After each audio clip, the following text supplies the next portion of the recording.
Welcome, everyone, to the ComedySportz Podcast. Introducing your host, Christine Rollo Capriolo. With today's special guest, the woman who has written or knows every piece of music ever, Paula Foley Tillen. Hey, listeners, welcome back to the ComedySportz Podcast. This week is a really interesting, fun, exciting episode. We've got a behind-the-scenes musical maestro, Paula Foley Tillen. Hello. Paula, thank you so much for coming. Thank you so much for inviting me. This is really exciting.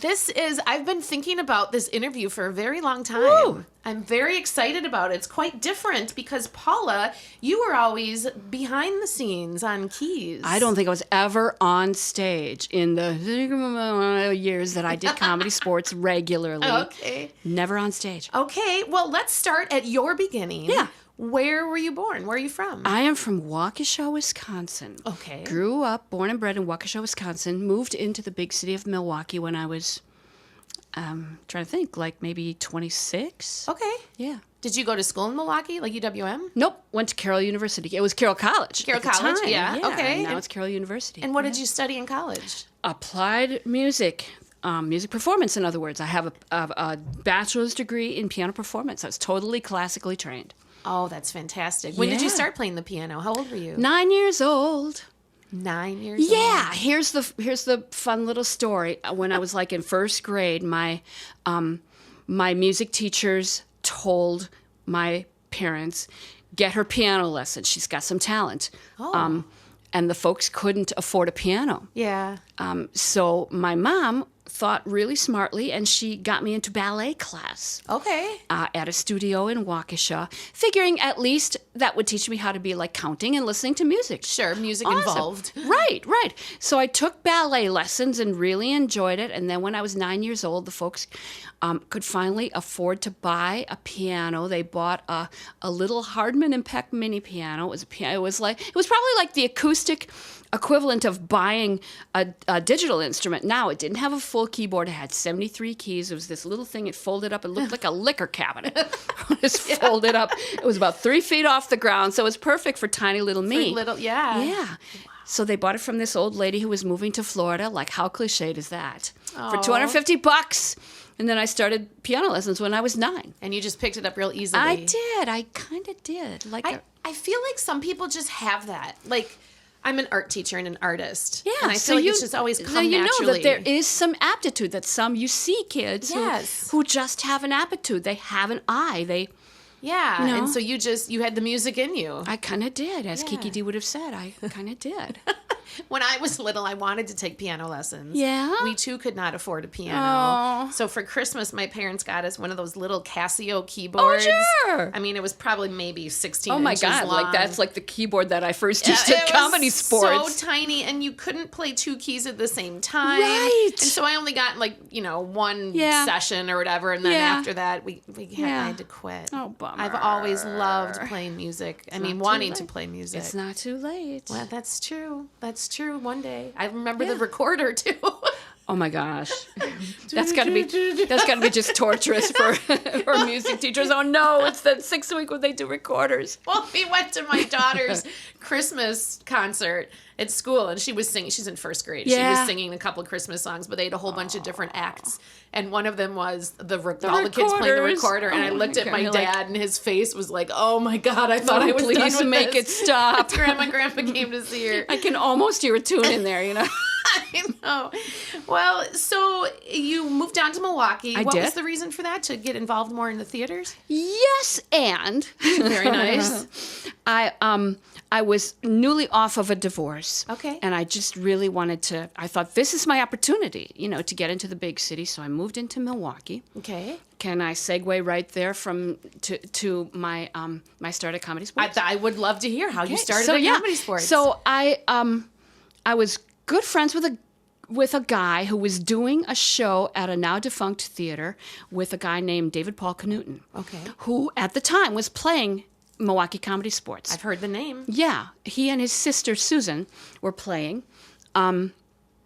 So I met this dude, and he was interested in starting a little sketch comedy group. Okay. So we started a sketch comedy group. We were doing shows regularly at, oh crap, I can't remember the name. It's now where Shank Hall is now. Okay, It was yeah. a comedy club at that time. I can't remember what it was called, though. And what was the sketch group called? The sketch group was called The Kitsch Club. The Kitsch Club. I've heard of this, I think. Yeah.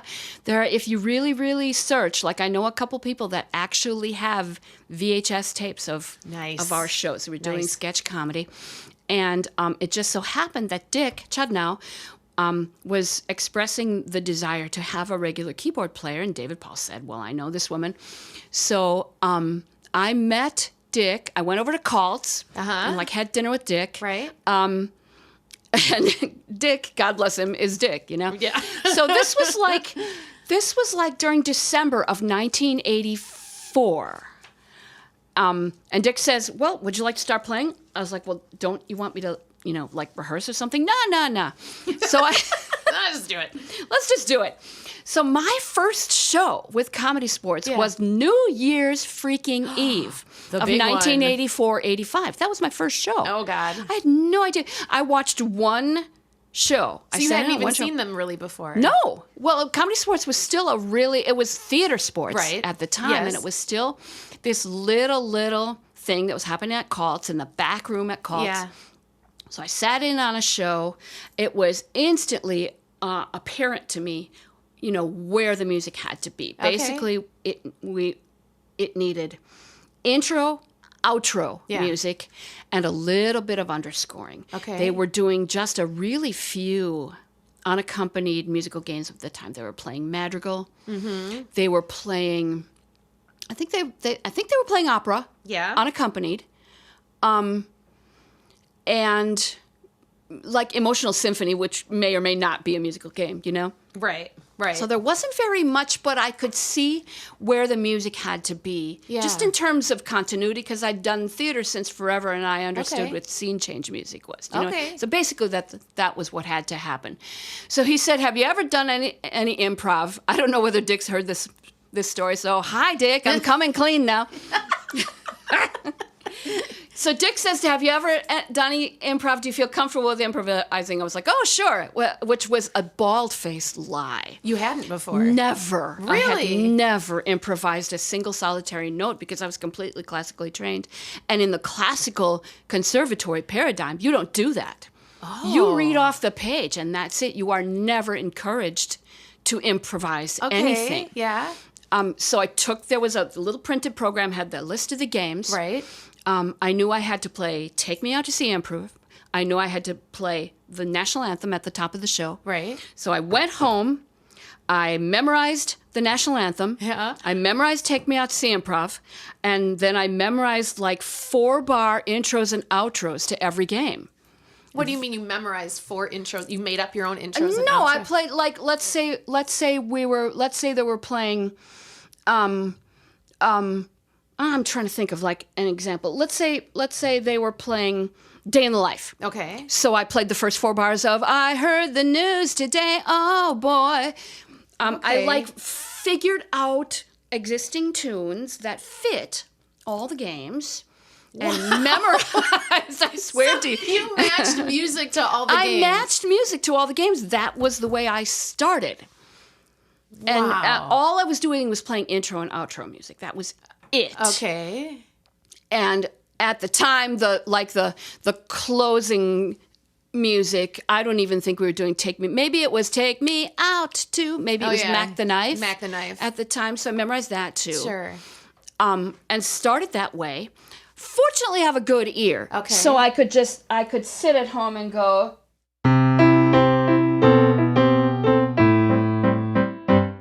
and that would be enough to get them into the scene, Just to get them lights off, bring them on, right, bring exactly. them in. All it was scene change music at Okay. the time.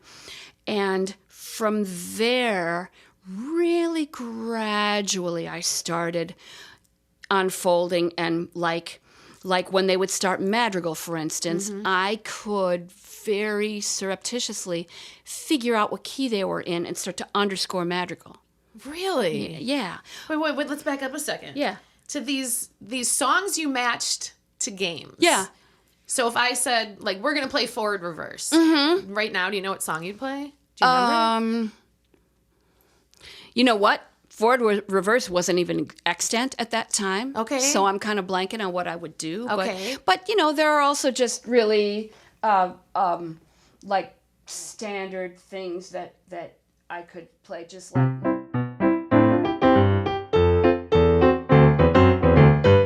nothing, just little nothing intros and outros. Okay. Yeah. So then from there, you said you started to do underscores. Yeah, like underscore to madrigal, or really gradually, and then the first. It seems to me, I'm trying to remember because that was like 95 years ago. ComedySportz is coming up on the 100-year anniversary. Yeah, that's right. Back when we were kids and we were playing.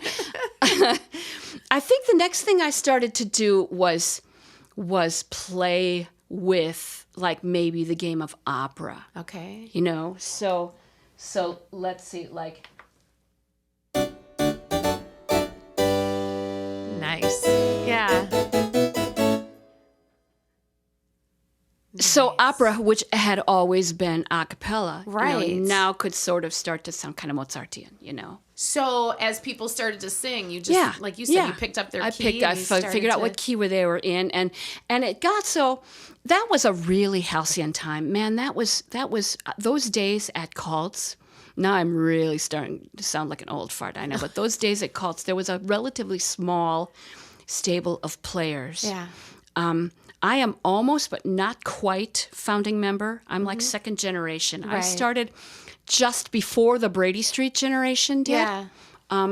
So those Brady Street guys and the originals, your Bob Orvis, your Brian Green, right, we played together so much that we started to get a really nice rapport and really started to be able to feel things like opera together.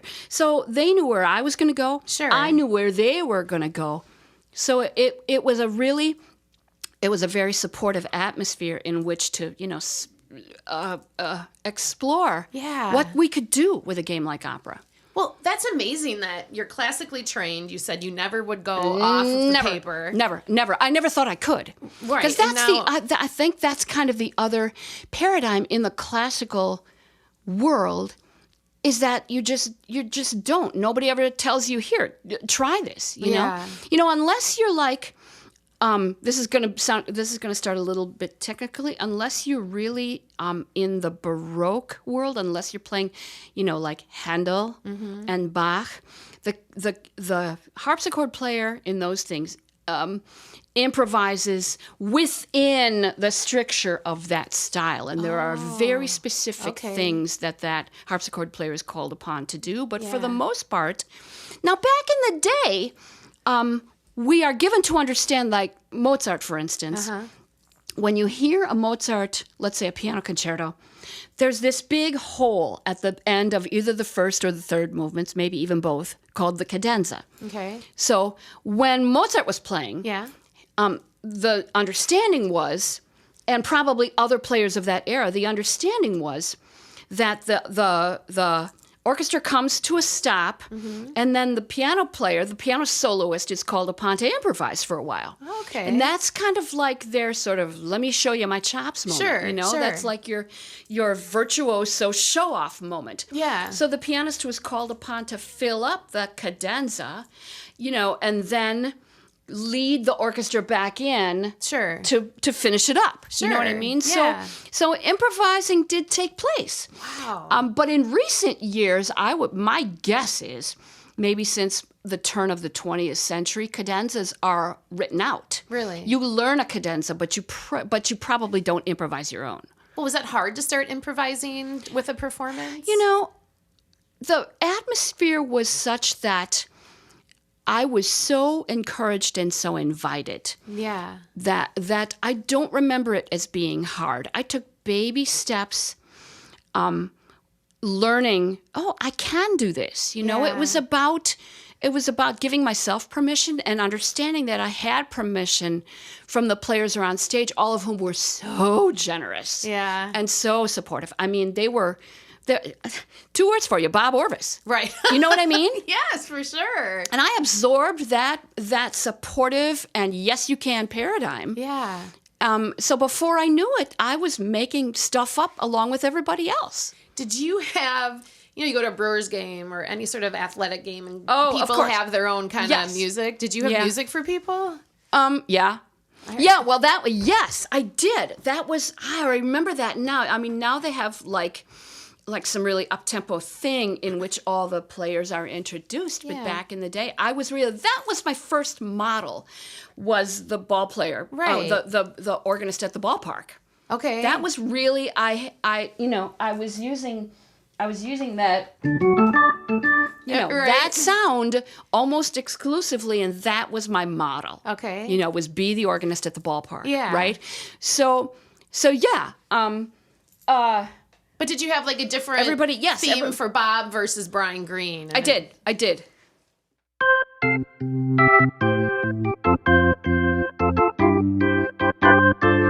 Who's that? Green. Do you remember them though? Like, do you remember? I don't remember all of them, but yeah. So everybody had their own little theme. Okay. Yeah. Give me another one. Can you give me another one? Oh my God. It's been too long. It's been way long. Make one up for me right now on the spot. Go. Oh, you're really putting me on the spot. And I have a really fond memory of this too. There's always that gag at the beginning that the ref goes, and we'll be singing this to the tune of, right. So Bo Johnson used to say, and we'll be singing this to the tune of Led Zeppelin's Black Dog. So the first couple of times he just did it, and I got a laugh, and I was like, oh, ha, ha, ha, ha, okay. So one night he says, and we're going to be doing this to the tune of the Black Dog. And I started playing. He was like, he sang the whole first verse. It was so awesome. Yes, and at its finest. Yeah. How do you think the audience reacted to having the music? I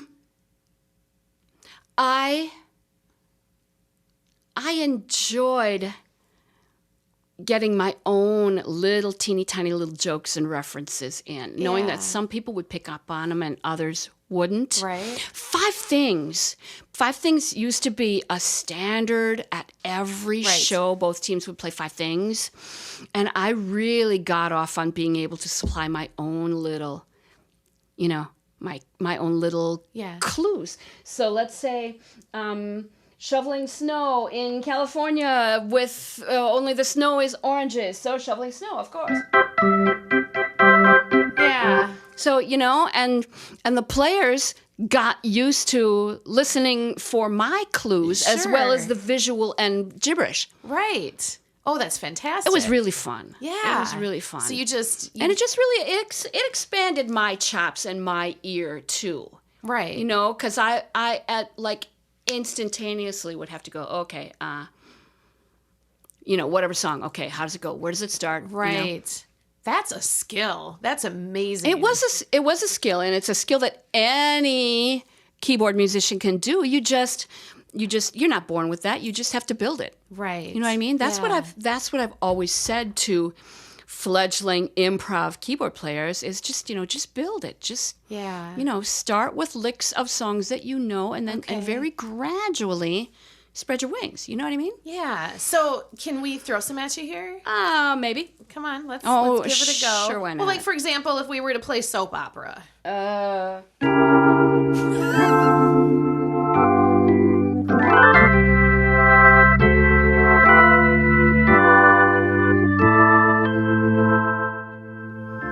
our last episode,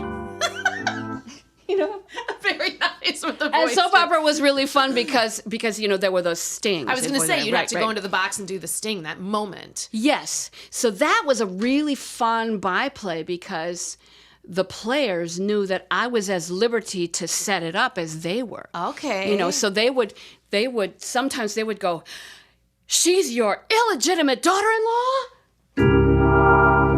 But sometimes I would throw them a curve and go, I think I'm just going to go build myself a peanut butter and jelly sandwich. And then they would have to go with that. I guess you turned that into that moment. I turned that into the thing, yeah. Nice. Yeah, it was fun. That is something that adds a whole new layer to the show. It really does. Everybody treated me as a co-equal player, Yeah. a co-equal contributor. Right. And it was just, I know I just sound so nostalgic, but that was an era of just complete trust. Yeah, absolutely. Between, and Roger knew also that he had that kind of leverage too, and 99 times out of 100 he would give the sound that the people on stage would set up, but every once in a while he'd be feeling his oats a little bit and he'd throw something just really freaky in there, knowing that on stage they just go, okay. Right. Roger Hubba Hubba Hebner, rest in peace. He was God, sound effect him. guy. Oh, yeah. Peace to his memory. Yeah, he was something great. special. Oh, for sure. What a skill. Holy cats. So it's you two in the booth playing along. Yes, and Roger started out also doing Mr. Voice. You know that, don't you? I believe I heard that somewhere he was along Mr. the way. Voice for the first couple of years. Yeah. Aside from, he had a beautiful instrument. He had a beautiful speaking voice. Yeah. His energy was way low, though. Very low. It got lower and lower, I believe. Well, yeah, that's the thing. So he was beautiful to listen to, but he just didn't have the meat and potatoes of PJ, for instance. Rockwell, right? Yeah, for sure. But with that microphone, man, he could do sounds that I have no astounding. idea how. Like, how did he develop? How did he figure out that he knew how to do that? Don't you wonder? I do. Like, how do you practice that? Like, one day you're I know like, that there have been comedians that have done that, Yes. but how did he figure out that he could do that? the cat. I always remember with the cat, a ref would set him up Right. and do a little showcase of his talents. Now, did they showcase your talents? Did they say? Did you have your own theme song? And here's on keys today, Paula Fingers Foley. Well, my theme song, when I invented my own theme song. Sing us a song tonight. Yeah. Okay. So, we're going to, suddenly my team is going to do a replay. Okay. And we get, for an endowment, Irish.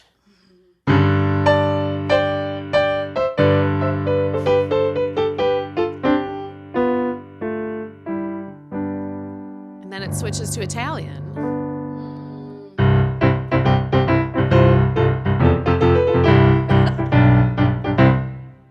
And then we become a Western. Western movie or country and Western music? Oh, boy.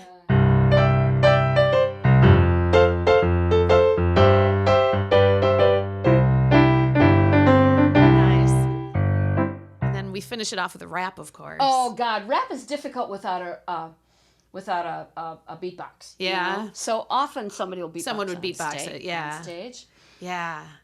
Wow. I just want to go do that and play in the piano, but I just sound like it doesn't do anything. That's just an amazing skill. Well, it's like everything else. We know that improv is improv, but we also know that we have a bag of tricks. Do you know what I mean? Yeah. So I know there are stylistic hooks. Sure. Do you know what I mean? Nowadays, if I were to be endowed with rap, I would probably try to you know what I would do? I would go back to the songbook. I would look up that.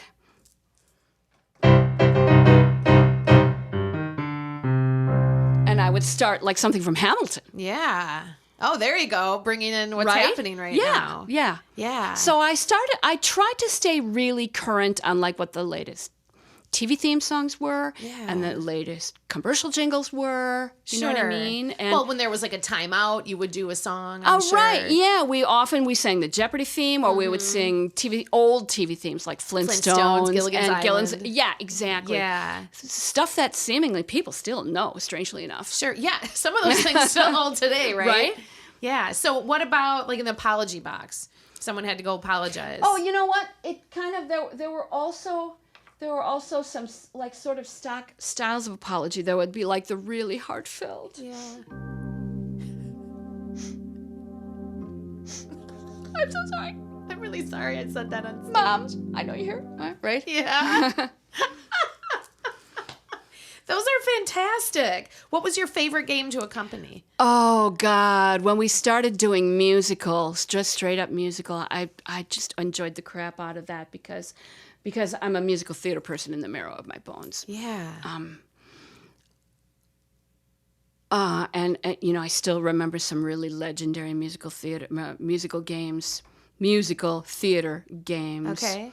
That I played not just with people here, but like Minnesota or Minneapolis ComedySportz were superb at musical.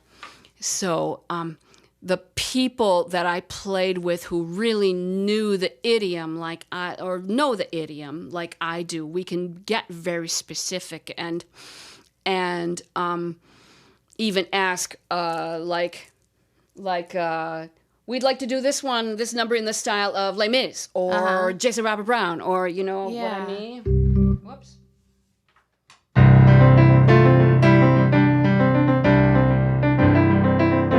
Wow. That is what I'm feeling like you have to come back. You have to do this regularly. I want to. Did you just get so involved in the Milwaukee theater scene that yes, ComedySportz kind of got... I did ComedySportz super regularly. I did about 6 shows a week for 11 years. Yeah. Things changed a little bit after I got married, as things do when you get married. Yeah, I kind of wanted to have a little bit more weekend time to remember what the husband looked like. And I was doing a lot of theater. I still do. I'm really pretty active in the Milwaukee theater scene. Doing music? Doing music, yeah. Wow. Yeah. What theater companies have you worked with here? Well, this past fall, I was associate musical director for The Reps West Side Story. Oh, great. Which is thrilling. Yeah. I just got done doing The Marvelous Wonderettes at Sunset Playhouse, which is really fun. Next week, I'm going to be starting as adjunct faculty at UWM. Really? Yeah, they're doing their first big musical since that fire. Yes. That happened, what was that, like 5-6 years ago so, now? Yeah. So the space has been all renovated and they're ready to do a big show. They're doing Bonnie and Clyde. Wow. Yeah. And you're going to be doing... I'm going to be doing musical direction for that, which is really exciting because they have a very deep talent pool in that program. Oh, for sure. It's a pretty well, to me, it was a pretty well-kept secret. I kind of didn't know when I said in on the auditions, these talented kids just kept coming and coming. I'm like, wow, this is awesome. Right? So, but recently I've worked with All In Productions. I've done a couple of things with them. Okay. Who else have I worked with recently? That's what comes to mind. You worked for First Stage. I did. I haven't done any theater with them. I worked in the academy. I taught in the academy. Okay. For 4 years. I taught advanced musical theater and regular musical theater. I actually got the opportunity to teach a few sessions of straight up improv, like entry level improv to 9, 10, 11, 12-year-olds. Yeah. And that was a blast. That was way fun. When you teach musical theater, what's your philosophy? What does that entail when you're trying to teach kids? It depends on the age and it depends on the skill level. When I'm teaching, like the last couple of academic years there, I had advanced musical theater, which was basically kids at the kind of high end of function, kids who have had already a lot of experience, like 9th through 12th grade. Yeah. So we are... my expectation of them is that they're preparing numbers on as close to a professional level as they can get it. Yeah. And thereby honing their skill sets. They're learning how to fit into a course. They're learning to hold a harmony part. They're learning, what it's like. They're also preparing solo literature, and we generally would also bring in a choreographer for like maybe a 6-week shot during the academic year. So they would prepare pieces from shows. Well, so now that's different than like if you were to come back to ComedySportz, where Milwaukee has not had someone on keys regularly for quite a long time. And I know other ComedySportz cities do musical games. Oh, they often, absolutely all do. the time. Yeah, and they're fantastic. yeah, I remember going to one tournament and just being blown away. Now, what would you say to someone? You're here, you're doing a show suddenly, and a musical game comes up, how would you talk someone into like getting used to it and feeling comfortable? That's out of some people's comfort zone. It is totally out of some people's comfort zone. And the funny thing is that the few, can I name names? Sure. there are two players that I remember quite fondly. Hi, Brian Green. There you go. His honor Green. And Angela was another one who would staunchly maintain that they couldn't sing and didn't sing. Right. And yet, and Bob Orvis claims he's not musical as well.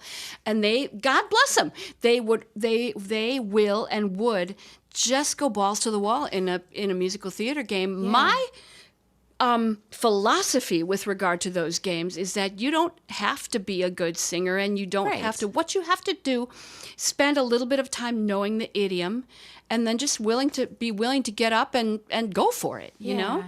Obviously, why God gave us rehearsal time. We play the games. We get comfortable with the tropes. You know. Yeah. We get comfortable with knowing what you look like and what you sound like when you're ready to start a song. Mm-hmm. You know, and the more we play together, the happier we are, because you know what I'm going to do and I know what you're going to do. And I know what you can do. Yeah. You know what I mean? Do you think part of that with people being nervous about it is they worry that I can't sing? Yeah. And so who cares? Who cares? But that's not the point. Definitely at ComedySportz. Right. This is your job one is not to sound pretty. Right, you're still doing improv. I just happen to be accompanying you with music. Absolutely. The most successful players are the ones who aren't great singers. Yeah. You know? And just go for it. And just go Commit. for it. Exactly. I remember, what's the game? Sing It?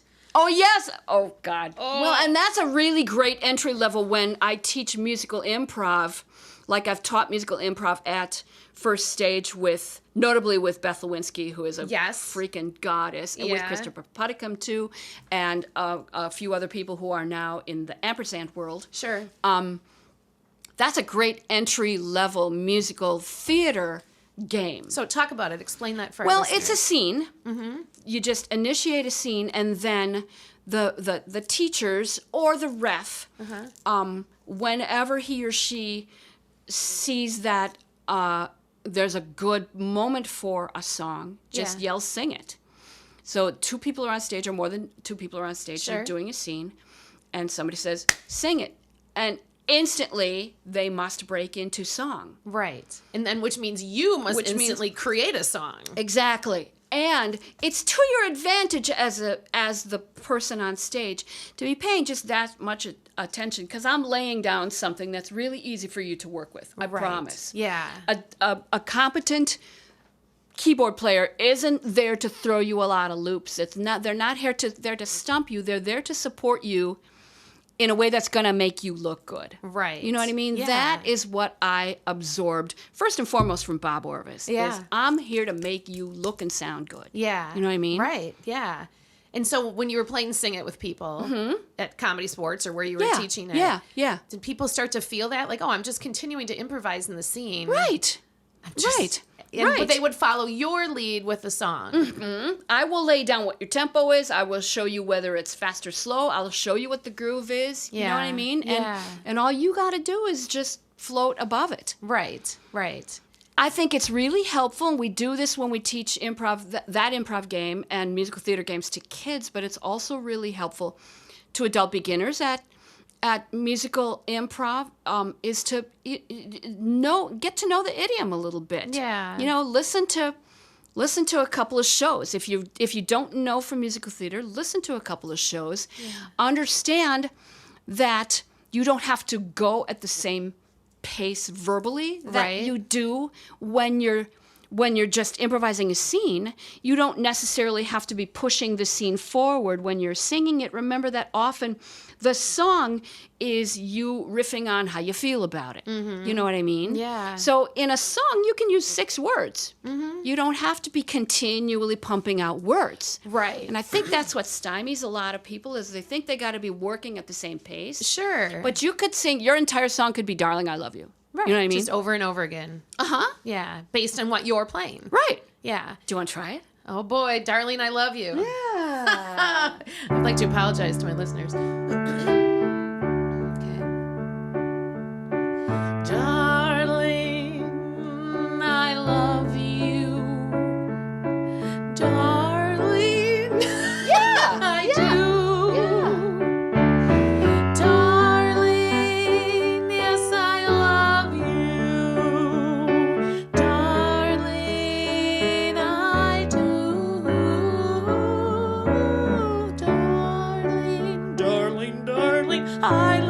you? Yes, I do. Those are the background singers. Yes, yeah. I do.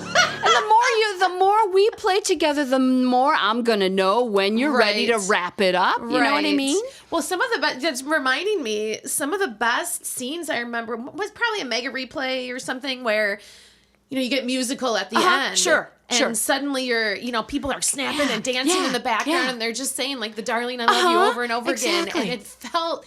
Those scenes would feel so good, and the audience would be like, Right. "Holy crap! Right. You're bringing in music. It's a whole show." I know. One of the things that I've always said to kids when I teach these games is you got to remember that just the fact that you're getting up there and spewing stuff out of Yeah. your face, they're blown away by that to begin with. Right. And then when you're singing, Yeah.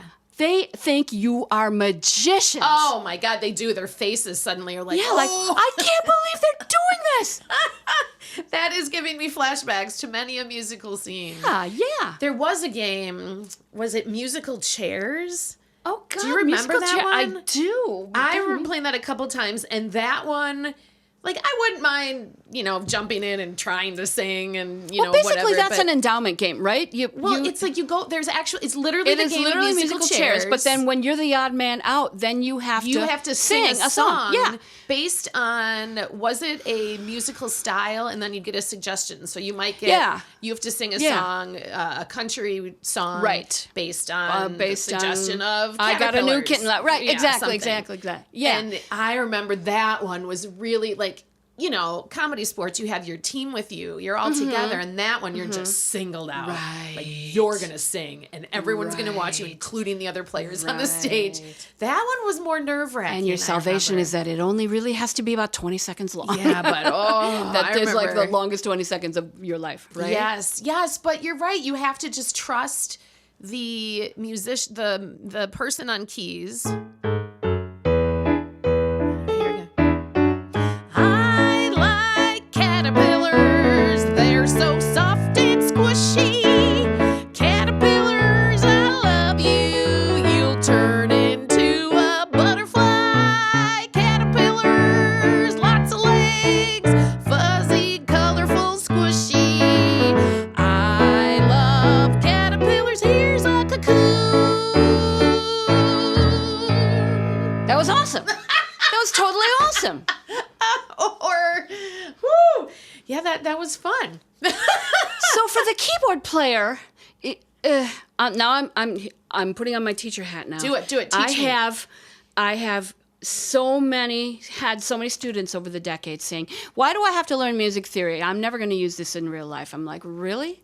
Walk around with me for a couple of days." Right. As the keyboard player, you got to know like your primary chords in every conceivable key in all 13 keys. Yeah. But that's all you're using. I'm going 1 4 5 1 1 4 5 1 1 4, and that's I have to keep my chord structure super simple. But you always knew exactly where I was going, right? Because I knew where you were going. Mm-hmm. Look at how we worked together. Yeah. Wow. So the chords, like in country, for instance, that's a really easy example. The chords for country songs, traditionally speaking, are very simple, and they're progressions that have been used a million times, so you always know where they're going. Yeah. Don't try to, for the keyboard players out there, don't try to throw your singer any curveballs. Just go where you know that song is going to go, and they will, almost everybody knows instinctively where those chord progressions are going. I want to just play this all day long now, coming up with a style and a random. My listeners don't want to hear me do that all day long, but it's like I want to throw a curveball to Kyle to come out here and sing a song. Kyle, come on, you want to try it? Here it comes! Yay! Ladies and gentlemen. Yeah. Let's do it. I'm gonna drink someone's water before we do this. Come here, Jim. Come on, do it. Tell me I was good as caterpillar singer. You were more than good as a stop caterpillar. it. You see, singer, that would Christine. have been that was a completely entertaining, fun song. Without question. Yeah. Mm-hmm. Right? Got Kyle Hannikin here, my amazing producer and sound man. He's gonna rock it out now. What are we gonna do? Let's do it. Give me a suggestion. Well,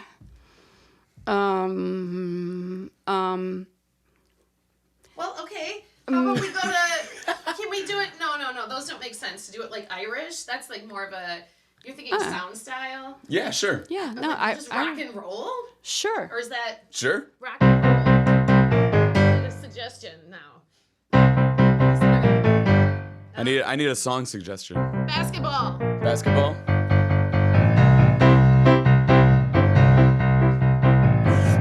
Dribble the ball. Don't use two hands, don't you fall. If the referee's catching you doing bad things, you'll get a technical foul. Ball, dribble the ball. Ball, dribble the ball. Throw it up for an alley-oop. Oh, yeah. That was awesome. I tried to dribble back, but I just took away. I appreciated that, Christine. I was like, dribble. So for both the singer and the keyboard player, you got to know a couple of really just instantly recognizable hooks that make the style the style. You know what I mean? Totally. So for rock and roll, what did you grab onto to go, okay, this is going to make it sound like rock and roll? Tried to go for like that gravelly voice. Yeah. Totally. Yeah. And for me, and you know what? The chord progression that I played for Kyle was exactly the same as the progression that I played for you. Really? Yeah, really. Wow. Because Well, it again, did it's sound just like it went kind of up to a big. What would you call it?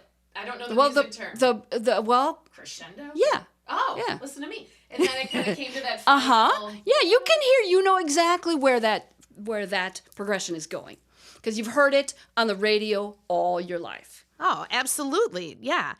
So you never technically quit ComedySportz. Yeah, I never really did leave ComedySportz. I just and I've always found that time when I was working there really consistently. I cannot begin to tell you the depth to which ComedySportz was influential to the rest of my career. How so? Well, again, harking back to my classical training, Yeah. the composition track and the performance track, at least at that time, were two very, very separate tracks. That you either studied composition or you studied performing, and in my world anyway, I was not encouraged to compose nor told that was something. It didn't occur to me that was something that I could do. Yeah. But ComedySportz, after I started playing ComedySportz for a while, I started seeing that I could make stuff up, and from there, I started going, wait a minute, I can make stuff up. Yeah. You know? Now I have a really big chunk of my life as a musician is as a composer. Right. Which would never have happened if I hadn't started playing ComedySportz. If I hadn't lied through my teeth to Dick Sure, I've done Chudnow that. in 1984 and said, yeah, I can do that. I need the gig. Right. Yeah. just pay me. I just need to right now. Right. So it was so profoundly influential in that way. Yeah. And I literally have, I'm going to show the listeners right now. Oh, show me. See this right here? Yes. This is Yes and. Yes, and a lotus flower Yes, on your ankle and a I tattoo. found Yes and to be such a profoundly, what do I want to say? Just a good, useful way to approach life. Yeah. Yes. And. Right? Right. We improvisers know that. Yeah. We can't help but take yes and out into the world and approach Absolutely. life that way. It was Keith Johnstone who said, the people who say no to life are rewarded by the way in which they're protected and the safety that they gain. And the people who say yes to life are rewarded in the adventures that they have. Now I'm paraphrasing, but that's Sure. our granddaddy of improv, Keith Johnstone. That's his quote, and I really learned through ComedySportz that is the way to live. I love that. Is to say yes. Yeah, definitely. It's rewarded me in like there are half of the things that I got to do.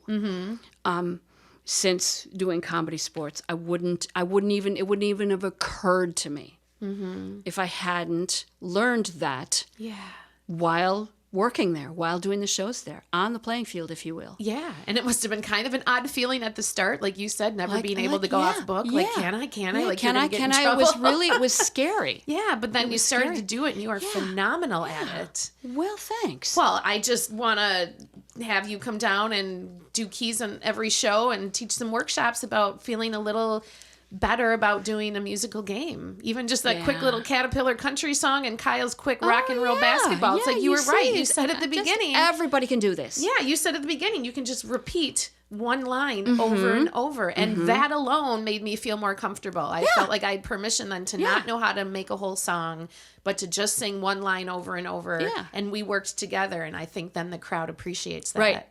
Right. That's huge. It's building trust among your players. Yeah. Which is just such an empowering thing. Oh, definitely. And I like that you said, why as a keyboardist would you throw a curveball in at the performer? Because they're probably already feeling some of them. I mean, I know there are some cities, like I said, who do musicals all the time and they could get those curveballs. But Milwaukee, where we're not doing as many, that would be the fear. Like, oh my God, what if she put something in there? Yeah, I am there. That's something that I absorbed largely from Bob Orvis. Yeah. And, he always sang my praises, saying, she's got no ego when she's playing. And there's nothing I would rather hear somebody say in that context, is that I am here to be a team player and make you look good. Yeah. Yeah. And I love that. That was I felt very supported. Yay! Yeah. My work is done. Well, you're the best. We're going to do a couple games here before we go. Normally I ask people their favorite game to play or to pick a few, but if I threw a game out and you had to intro it. Well, let's see what I see. Let's see, like Dime Store Novel? Dime Store Novel. God. We might go with something kind of like, so.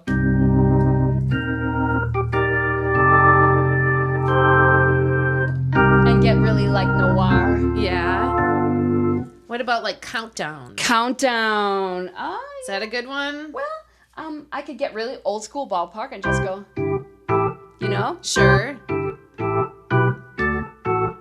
Right, and speed and that it up. also is getting the audience clapping. Yeah, right? for sure. Right. What about not scene games like 185? 185. Did you do stuff like that? Or what are you doing? 185 is just so right there that often it doesn't need intro. And that's kind of like the other skill set of the accompanist, is to know when to shut up. You're right. That's a gift. Yeah, don't horn in here. Sure. It's not helping. Slow-mo? Slow-mo. Oh, gosh. I don't know.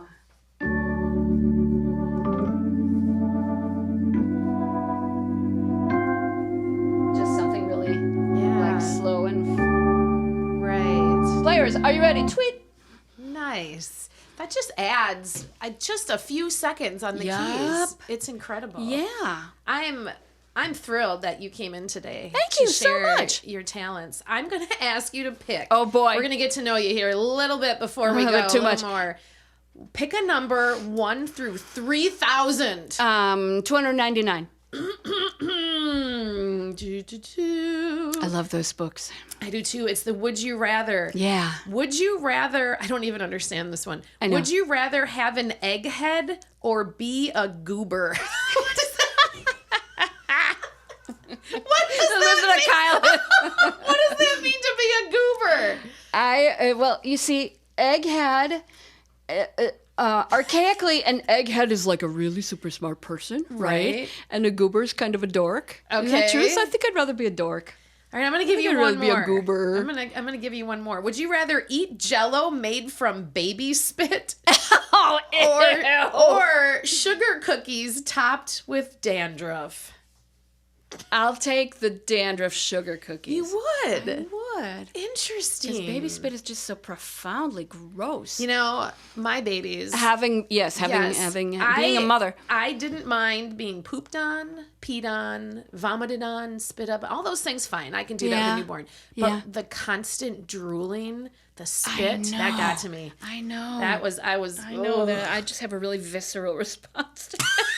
People just for the first year and a half of the child's life, you have this shoulder. wet shoulder all the time, right? Yes, and one of my like kids, wearing a towel all the time. Yes, my daughter sucked on bibs constantly. Oh, we would have terrific. to change it, but she just sucked on it. It was constant drool, constant wet. It was really absolutely disgusting. All right, I'm going to give you one more because I could just read this whole book and do all these. Would you rather get pooped on by a bird 3 times a day for a week or have poison ivy for a month? Oh, bird poop for sure. Definitely. That would be just fine with me. Paula, where did you get your nickname Fingers? I'm assuming it came quite naturally. I think it was either... because at the time I didn't have the last name. I was just Paula Foley. I was not yet married, so Fingers was nice and alliterative. Yeah. So I think it was either Dick or PJ, and I'm thinking it was probably Dick. Dick just kind of gave it to you. Yeah. Paula Fingers Foley. Yeah. Well, Paula, it has been fantastic having you here. I appreciate you coming to this podcast. I know our listeners are loving it. Paula Fingers Foley Tillen, thanks for being here.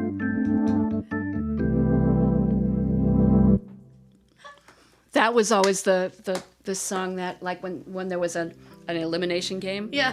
Like Story. Sure. Nana, hey, goodbye. Well, thanks for being here, Thank you Paula. so much. Thank you so much. This was a blast.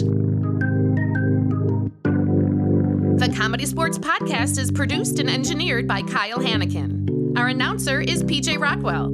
Feel free to like us on Facebook and follow us on Instagram. Comments and inquiries can be sent to the ComedySportz Podcast at gmail.com. Created and hosted by me, Christine Rollo Capriolo. Thanks for listening.